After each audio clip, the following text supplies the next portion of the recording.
welcome back to the channel.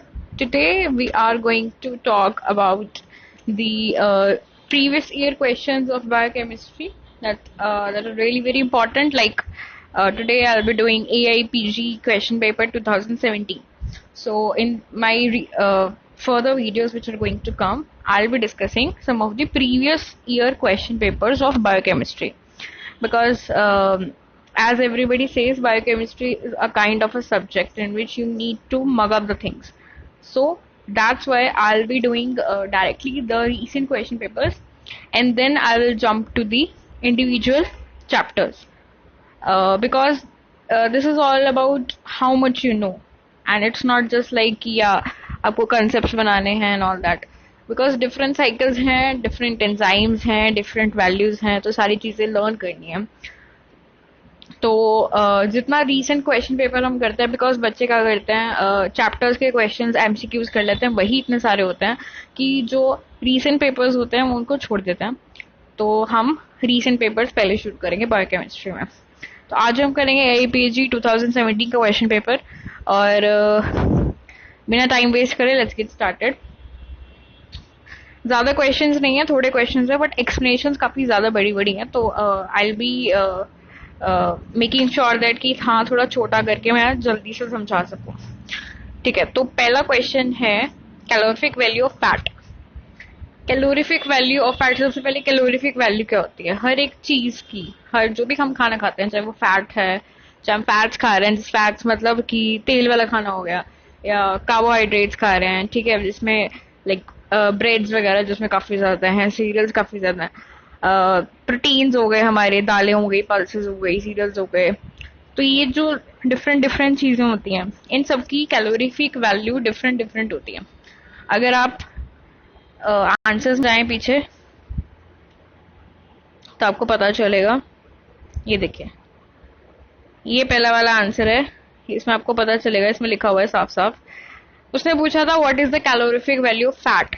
Fat वाले खाने का कैलोरीफिक वैल्यू क्या होता है. तो हम आंसर्स में अगर हम देखें तो इसमें लिखा हुआ है food contains a number of basic element, जैसे कि carbohydrates, fats, proteins, alcohol. So amount of energy produced from 1 gram of any of these elements is burned is a calorific value.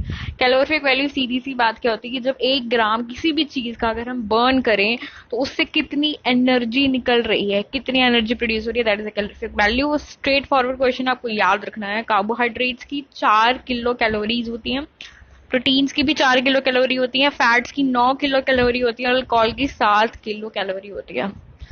ठीक है, थोड़ा सा क्वेश्चन जो है थोड़ा सा ऐसा ट्रिकी टाइप है, क्योंकि हम कहते हैं कि हाँ प्रोटीन वाला खाना खाइए ज्यादा, लेकिन प्रोटीन वाले खाने से आपको इंस्टेंट एनर्जी नहीं मिलती. प्रोटीन वाले खाने से आपकी एनर्जी सोर्सेज बिल्डअप होते हैं, बट इंस्टेंट एनर्जी आपको फैट्स और अल्कोहल से मिलता है. तो यू शुड लर्न दिस. 4497 मैंने एक छोटा सा वो बना रखा है, CPFA 4497, ताकि याद करने में आसानी रहे. Now let's jump to another question which is alcohol absorption leads to deficiency of which vitamin. ये चीज बहुत बार पूछी जाएगी आपसे, और आपको हमेशा एक चीज याद रखनी है कि जब भी कोई बंदा अल्कोहल कंज्यूम करता है तो उसकी बॉडी में विटामिन B3 की मात्रा बहुत ज्यादा alcohol absorption leads to deficiency of which vitamin. Deficiency किस विटामिन की हो जाती है. डेफिशिएंसी होती है हमारी विटामिन नंबर B12 की होती है. ऐसा क्यों होता है, क्योंकि जब आप अल्कोहल कंज्यूम करते हैं मेनली, तो vitamin B1, B12, folic acid और जिंक, ये जो विटामिन होते हैं इनकी डेफिशिएंसी बहुत ज्यादा होती है, काफी ज्यादा हो जाती है. मैंने शायद अपनी प्रीवियस वीडियोस में शायद डिस्कस भी कर रखा है कि जो अल्कोहलिक्स होते हैं उसमें क्या होता है, थायमीन की डेफिशिएंसी होती है बहुत ज्यादा. तो थायमीन जो होता है वो विटामिन B1 होता है. उसकी वजह से क्या होता है कि ग्लाइकोलाइसिस नहीं हो पाती. तो उन लोगों में आप खाना खाते रहिए, अल्कोहलिक्स खाते खाते हैं, लेकिन उतनी एनर्जी प्रोड्यूस नहीं हो पाती उनमें. तो alcohol inhibition inhibits the absorption and uses of vital nutrients like vitamin B, vitamin 12 and folic acid and zinc. तो आपको याद रखना है B1, B12, F and Z. ये तो जो होते हैं वो अल्कोहलिक्स में नहीं होते, कम होते हैं. साथ में इसमें ये भी कहा हुआ है कि अगर विटामिन B12 की डेफिशिएंसी होती है तो क्या होता है उससे क्या होता है. बेसिकली विटामिन B12 हमारे जो गैस्ट्रिक पैराइटल सेल्स हैं उनका ऑटो इम्यून डिस्ट्रक्शन करता है। अगर वो कमी हो जाए उसकी तो उनकी डिस्ट्रक्शन हो जाएगी। गैस्ट्रिक पराइटल सेल्स, जो हमारे गैस्ट्रिक लाइनिंग में जो सेल्स होते हैं, उनकी डिस्ट्रक्शन हो सकती है। हाइड्रेटी मैल एब्जॉर्प्शन हो सकती है, मतलब आप खाते रहिए लेकिन मैल एब्जॉर्प्शन होगी, उतना एब्जॉर्ब नहीं हो पाएगा जितना होना चाहिए। पार्शियल और टोटल गैस्ट्रोक्टोमी हो सकती है। ठीक है, गैस्ट्रिक्टोमी मतलब सारी चीजें ये गैस्ट्रिक उससे रिलेटेड है, पेट वगैरह से रिलेटेड है। Inefficiency production of intrinsic factors and HCLs, mainly क्या होता है, विटामिन बी12 एब्जॉर्प्शन में हेल्प करता है। किसकी, अगर बी12 है तो इंट्रिंसिक फैक्टर को हेल्प करता है वो, कि हाँ वो बनाता है उसको, जिससे कि एब्जॉर्प्शन होती है। तो इंट्रिंसिक फैक्टर नहीं बनेगा और ना ही एचसीएल बनेगा। साथ के साथ स्ट्रिक्ट वेजिटेरियंस, मतलब आप नॉन वेज फूड इतना नहीं खा सकते।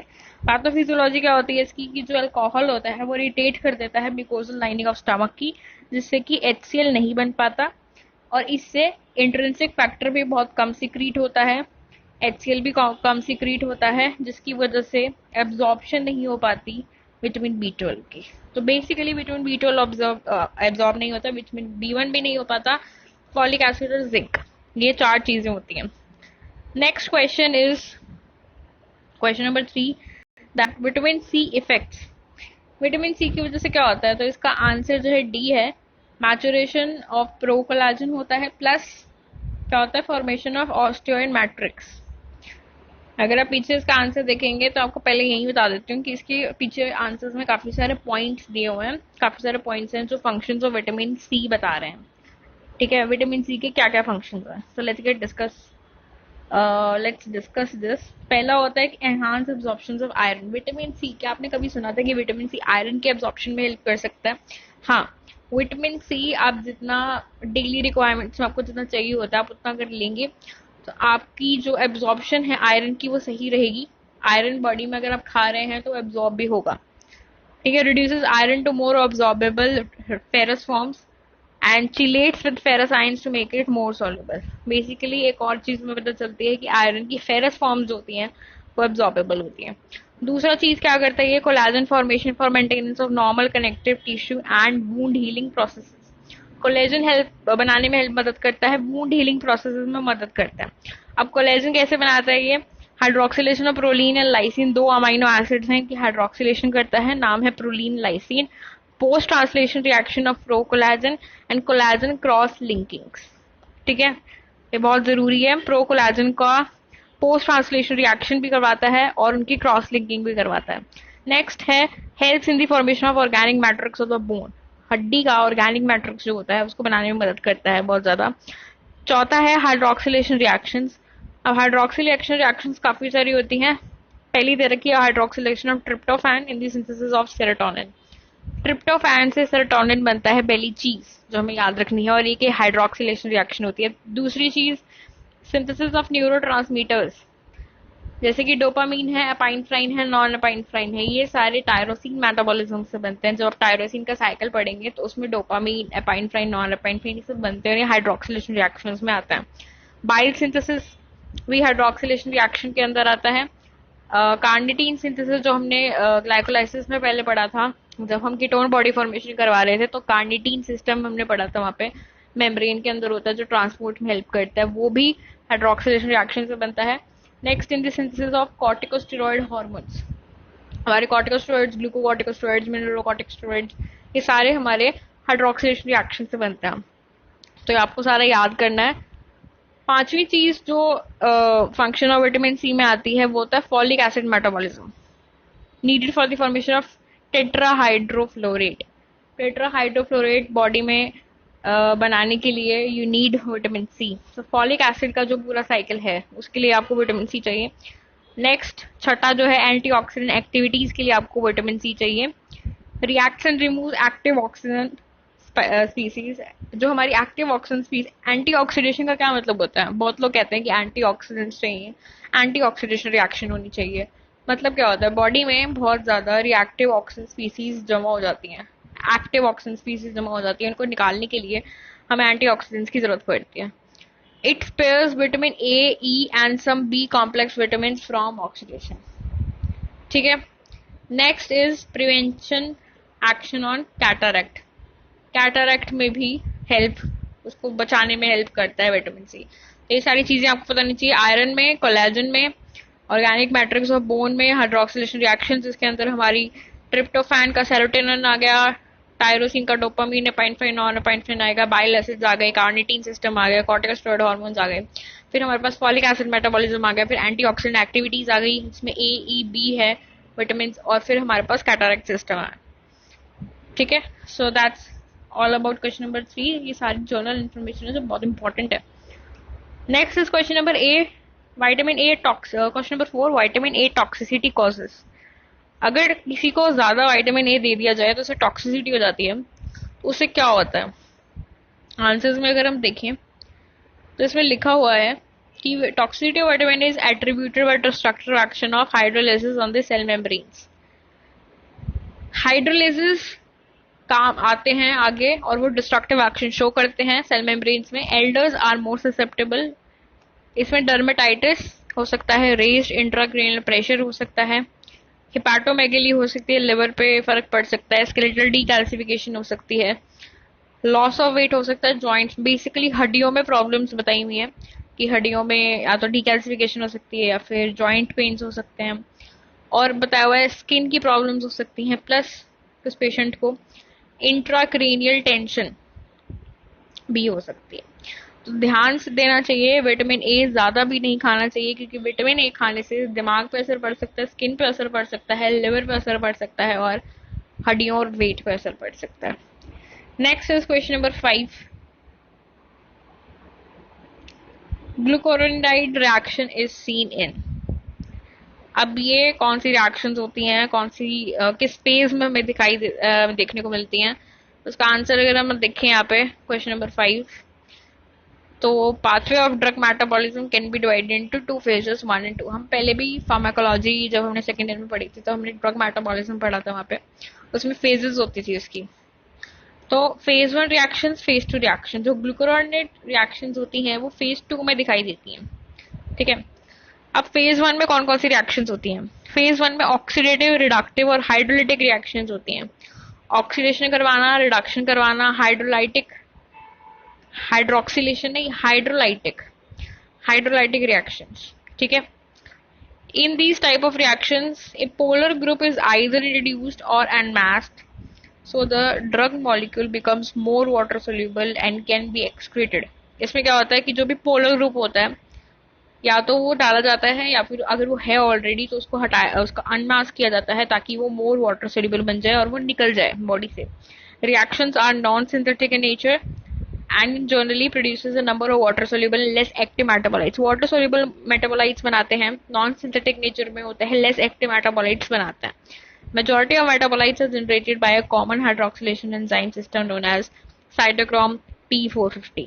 तो इस सारे सिस्टम में जो एंजाइम्स यूज हो रहे हैं, जो एंजाइम सिस्टम यूज हो रहा है, हाइड्रोक्सिलेशन एंजाइम सिस्टम यूज हो रहा है पहली बात, that's a hydroxylation enzyme system, and उसका नाम है साइटोक्रोम P450। ये क्वेश्चन पहले भी आ चुका है, साइटोक्रोम P450 वाला रोल। तो हाइड्रोक्सिलेशन रिएक्शंस, डिटॉक्सिफिकेशन रिएक्शंस के लिए साइटोक्रोम 450 होता है जो water soluble less active metabolites बनाते हैं, बेसिकली ऑक्सीडेटिव, रिडक्टिव और हाइड्रोलाइटिक रिएक्शंस कॉज करते हैं। नेक्स्ट आता है फेज 2 रिएक्शंस। फेज 2 रिएक्शंस में क्या होता है? These reactions involve covalent attachments of small polar endogenous molecules such as glucuronic acid, sulfate, glycine to form a water soluble compounds।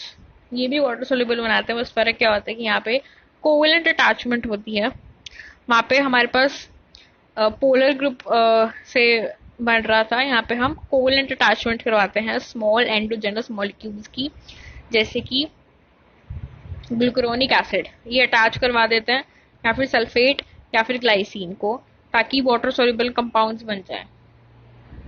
ठीक है, फिर क्या होता है? This is also known as a conjugation reaction and the final compound has a large molecular weight, and conjugation reactions like glucuronidation and sulfonation are characteristics of phase 2 metabolism। तो basically हमें क्या पता चला है कि phase 2 reactions में covalent interactions होती हैं और ग्लूकुरोनिक एसिड, सल्फेट और ग्लाइसिन यूज किए जाते हैं, वाटर सॉल्युबल कंपाउंड्स बनाए जाते हैं उनसे, और ये सब सारी रिएक्शंस होती है कॉन्जुगेशन रिएक्शंस होती हैं। फेज 2 में कॉन्जुगेशन रिएक्शंस होती हैं और इसमें दो टाइप की मेन रिएक्शंस होती हैं, ग्लूकुरोनाइडेशन and sulphonation.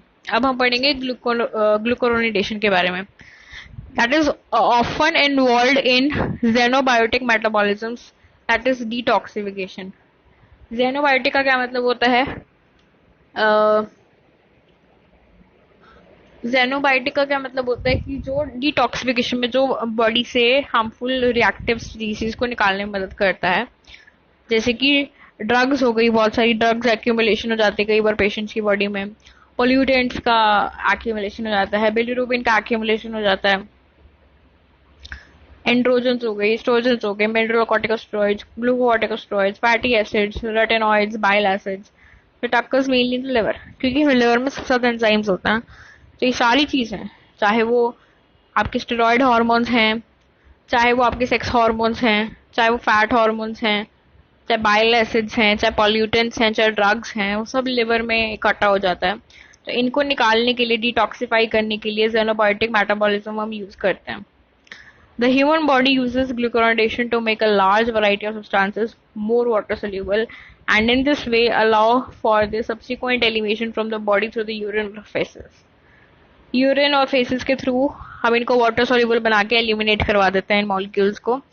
Hormones are glucuronidated to allow for easy transport around the body, and pharmacologists have linked drugs to glucuronic acids to allow for better effective delivery of a broad range of potent therapeutics. Sometimes toxic substances are also less toxic after glucuronation. तो basically क्या होता है, ग्लूकोरोनेशन में हम ग्लूकुरोनिक acid के साथ उसको जोड़ देते हैं, तो बहुत सारे हार्मोन्स को भी उनके साथ जोड़ा जाता है ताकि वो इजीली फ्रीली ट्रांसपोर्ट कर सकें। बहुत सारी ड्रग्स को उनके साथ जोड़ा जाता है ताकि वो उनकी ब्रॉड रेंज पोटेंशियल बढ़े उनका, और कुछ टॉक्सिक सब्सटेंस को भी अगर हम ग्लूकुरोनाइडेशन करें तो इजीली वो एलिमिनेट हो जाती हैं। So this is all about glucuronidation. तो हमारा क्वेश्चन क्या था कि ग्लूकुरोनिक रिएक्शंस कौन से फेज में होते हैं? तो फेज 2 में होती हैं। Next is question number 6, cardiolipin is associated with. अब कार्डियोलिपिन क्या होता है? कार्डियोलिपिन क्या चीज होती है, कहाँ मिलती है? तो let's see to the answers. Question number 6, cardiolipin is known as a signature phospholipid of mitochondria and it is an important component of inner mitochondrial membrane and essential for mitochondrial functions. Cardiolipin basically mitochondria में मिलता है, उसकी inner membrane में मिलता है, बहुत ज्यादा important है उसके फंक्शंस के लिए। एक फॉस्फोलिपिड है ये माइटोकॉन्ड्रिया का, इनर मेम्ब्रेन में है और फॉस्फोलिपिड। हमने पहले पढ़ा हुआ है कि इसी मेम्ब्रेन का स्ट्रक्चर जो होता है उसमें जो फॉस्फोलिपिड्स होते हैं वो मेन कोर होते हैं उसके, और फिर प्रोटीन्स होते हैं। तो कार्डियोलिपिन फॉस्फोलिपिड है। डिक्रीज लेवल्स में रिजल्ट इन, अगर लेवल डिक्रीज हो जाए, कम हो जाए, कार्डियोलिपिन का लेवल अगर कम हो जाता है तो माइटोकॉन्ड्रिया के जितने भी फंक्शंस हैं वो नहीं हो पाएंगे। एजिंग हो सकती है, हाइपोथायरॉयडिज्म हो सकता है, थायराइड लेवल्स कम हो सकते हैं, और कार्डियो सिलेक्टिकल मायोपैथी भी हो सकती है, बार्ट सिंड्रोम जिसको हम कहते हैं। कार्डियोस्केलेटल मायोपैथी, मायोपैथी मतलब मसल्स में प्रॉब्लम आ सकती है। कौन कौन से मसल्स हैं? स्केलेटल मसल्स हैं और कार्डियक मसल्स हैं। फिर detection of anti cardiolipin antibodies can be used as a tool in the evaluation of embryo transfers and organ transplants. अब होता क्या है, अगर हम किसी में ऑर्गन ट्रांसफर करवाएं या एम्ब्रियो ट्रांसफर करवाएं किसी में, जैसे सेरोगेसी वगैरह, नॉट सेरोगेसी मतलब जो ये चीज होती है जिसमें कि मदर कोई और होता है, कैरियर कोई और होता है, या ऑर्गन्स डोनर रिसीवर अलग अलग होते हैं, तो उसमें एंटीबॉडी बन जाती है कार्डियोलिपिन के अगेंस्ट। तो उन एंटीबॉडीज को हम डिटेक्ट करके पता भी लगा सकते हैं कि हाँ इनमें कुछ ट्रांसफर हुआ है ऑर्गन्स का या किसी भी चीज का। ठीक है, तो ये इसका यूज भी है। तो बेसिकली माइटोकॉन्ड्रिया में एक ऐसा फॉस्फोलिपिड है जो कि बहुत इंपॉर्टेंट है, इवन दो इवेल्युएट करने के लिए कि कोई transfer, organ transfer, something else कुछ हुआ है या नहीं। और ये उनके फंक्शन, माइटोकॉन्ड्रिया के फंक्शंस में हेल्प बहुत करता है। प्लस अगर ये कम हो जाता है तो एजिंग हो सकती है, हाइपोथायरॉयडिज्म हो सकता है और मायोपैथी हो सकती है। Next question number 7। तो क्वेश्चन नंबर 6 का हमें आंसर मिल गया है। That is the cardiolipin is associated with mitochondria. ठीक है, next is pyruvate formation is associated with the amino acids. कौन कौन से अमाइनो एसिड्स हमारा पायरुवेट फॉर्मेशन में हेल्प करते हैं? पायरुवेट क्या होता है? ग्लाइकोलिसिस में पायरुवेट बनता है, तो उसके साथ साथ कौन से अमाइनो एसिड्स जुड़े होते हैं? Pyruvate family comprises of alanine and branch-chain amino acids valine, isoleucine and leucine। हम सबको पता है branch chain amino acids 3 type के होते हैं, वैलिन, ल्यूसिन, आइसोल्यूसिन, VLL। तो ये सारे ब्रांच वाले प्लस एलनीन, ये सारे पायरुवेट फैमिली के साथ जुड़े होते हैं। इन दी पेरिफेरल टिश्यूज जैसे कि मसल्स हो गए, pyruvate produced in glycolysis get converted to alanine by transamination and is transported to liver। होता क्या है, जो हमारे पेरिफेरल टिश्यूज मसल्स वगैरह होते हैं उसमें एक ये वाली साइकिल भी चल रही होती है जो हमें नहीं पता होती, कि जो हमारा जो पायरुवेट बनता है ग्लाइकोलिसिस के बाद वो वहां पे ट्रांसएमिनेशन की प्रोसेस से एलानिन में कन्वर्ट हो जाता है और फिर लिवर में चला जाता है। Pyruvate can be regenerated from alanine in the liver and the pyruvate so produced serves as a precursor for glucose। ठीक है, ऐसा क्यों हो रहा है? देखो, अब पायरुवेट से हमने मसल्स में उसको एलानिन बनाया और एलानिन को हमने कहाँ भेजा? लिवर में। अब लिवर में एलानिन से दोबारा से पायरुवेट ग्लूकोज बना लिया गया, पायरुवेट बना लिया गया। Pyruvate can be regenerated from alanine in the liver and the pyruvate so produced serves as precursor for glucose। तो पायरुवेट से फर्दर ग्लूकोज बन सकता है। ठीक है, तो ये साइकिल चल रहा है। Amino group is diverted from urea formation and this is called as alanine pyruvate shuttle for carrying nitrogen to be reutilized or converted to urea। Amino group is diverted for urea formation। ऐसे क्या हुआ, हमने ऐसा क्यों करा? क्योंकि अगर हम ऐसे करेंगे तो जो भी अमाइनो ग्रुप्स हैं, ठीक है, वो डाइवर्ट हो गए यूरिया फॉर्मेशन के लिए ताकि यूरिया बन सके। अगर हम ऐसा नहीं करते, अगर उसका एलानिन नहीं बनाते पायरुवेट का, तो अमाइनो ग्रुप्स जो हैं वो फर्दर कुछ और बना देते हैं। लेकिन हम चाहते थे कि हमारे सारे के सारे अमाइनो ग्रुप्स, सारे के सारे अमाइनो एसिड्स यूरिया फॉर्मेशन में लग जाएं, तो हमने इसलिए पायरुवेट को डाइवर्ट करते हुए उसको एलानिन बना दिया और ये सारे अमाइनो ग्रुप्स अब यूरिया फॉर्मेशन में लग गए और इस चीज को हम एलानिन पायरुवेट शटल बोलते हैं for carrying nitrogen to be reutilised और कन्वर्टेड टू यूरिया, ताकि वो नाइट्रोजन कैरी कर सके। समझ में आ रहा है? ये चीज वेरी इंपॉर्टेंट है, इसका प्रॉपर सिग्निफिकेंस आप बुक से पढ़ सकते हैं कि what is alanine pyruvate shuttle. Next is question number 8। In the question number 8, it's talking about serotonin is derived from। ठीक है, कौन कौन सा अमाइनो एसिड से सेरोटोनिन बनता है? मैंने आपको पहले भी बताया था कि जो सेरोटोनिन है वो ट्रिप्टोफेन साइकिल के साथ जुड़ा होता है। ठीक है, तो इतनी चीज तो हमें पता है कि ट्रिप्टोफेन के साइकिल में ही आता है। अब हमें ट्रिप्टोफेन के बारे में पता होना चाहिए कि ये ट्रिप्टोफेन क्या है। एक एसेंशियल एरोमेटिक अमाइनो ग्रुप है। पहली बार ट्रिप्टोफेन एक एरोमेटिक अमाइनो ग्रुप है। दूसरा, it is essential in humans, meaning the body cannot synthesize it and thus it must be obtained from the diet। essential amino acid है ये, इसको diet से लेना पड़ता है। तीसरा चीज क्या है कि amino tryptophan is also precursor for neurotransmitters like serotonin and the hormones like melatonin. हमें अब एक और चीज समझ में आती है कि जो सेरोटोनिन होता है that's not just a hormone, it's a neurotransmitter also. It's a very good neurotransmitter. Plus tryptophan हमारा मेलेनिन में भी melatonin, there is a difference between melanin and melatonin. Melatonin tryptophan के साइकिल में आता है, लेकिन जो मेलेनिन है, मेलेनिन जो स्किन वगैरह के लिए डार्कनिंग के लिए रिस्पॉन्सिबल होता है, वो टायरोसिन वाली साइकिल में होता है। तो मेलेटोनिन जो है that is related to tryptophan. ठीक है, मेलेटोनिन रिलेटेड टू ट्रिप्टोफेन। तो ट्रिप्टोफेन से दो चीजें बन रही है, एक सेरोटोनिन जो कि न्यूरोट्रांसमीटर है और एक मेलेटोनिन जो कि हार्मोन है। So now let's discuss another question, that is question number 9. It's sodium channel mediated TTXN resistant cause is due to involvement of the following। क्या क्या चीजें इन्वॉल्व होती हैं TTXN रेजिस्टेंस के लिए, जो कि NH चैनल मीडिएटेड है। तो let's see to the answers. Question number 9 की एक्सप्लेनेशन अगर हम देखें तो voltage gated sodium channels are critically important for electrogenesis and nerve impulse conductions and a target for important clinical relevant analgesics such as lidocaines. So, voltage gated sodium channels are critically important for electrolysis.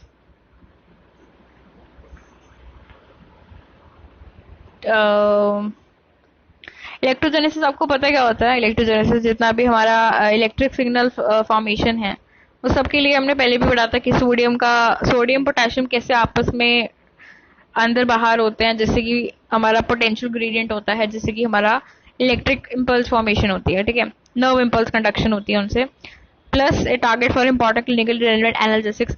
Lidocaine जो है उसके लिए भी बहुत important है। Sodium channel subtypes can be pharmacologically distinguished by the susceptibility to block by tetrodotoxin. TTX sodium channel जो sub types हैं उनको हम डिस्टिंग्विश करते हैं by the susceptibility to block tetrodotoxin, a toxin isolated from a puffer fish that binds to the iron selectivity pore of some channels। तो हम उन सब टाइप्स को उनकी ससेप्टिबिलिटी के अकॉर्डिंग डिस्टिंग्विश कर सकते हैं। If are blocked by TTX they are defined as TTX sensitive, and while sodium channels resistant to TTX are defined as TTX resistant। Molecular cloning led to identification of NaV1.8 and NaV1.9 sodium channel subtypes are mediating the TTX resistant current।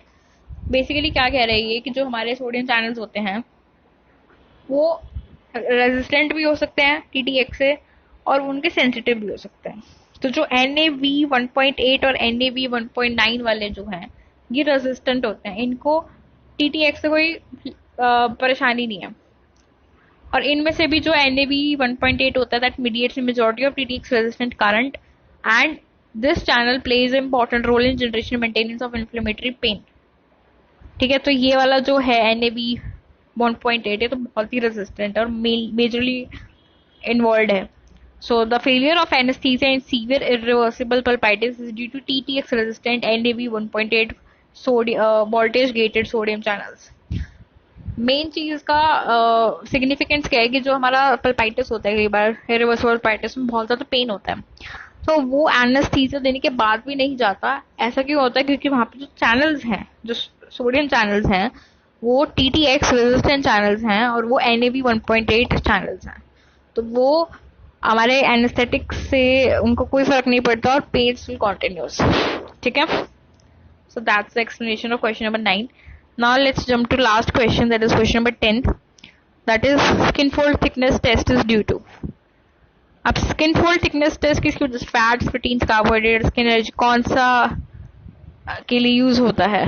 तो उसका answer अगर हम देखें तो skin fold measurement test is one of the oldest and still most important method of determining a person's body composition and body fat percentage। अगर किसी बंदे को उसकी अपनी बॉडी की कॉम्पोजिशन और कितना फैट है उसमें अगर ये पता करना है तो go for skin fold measurement test.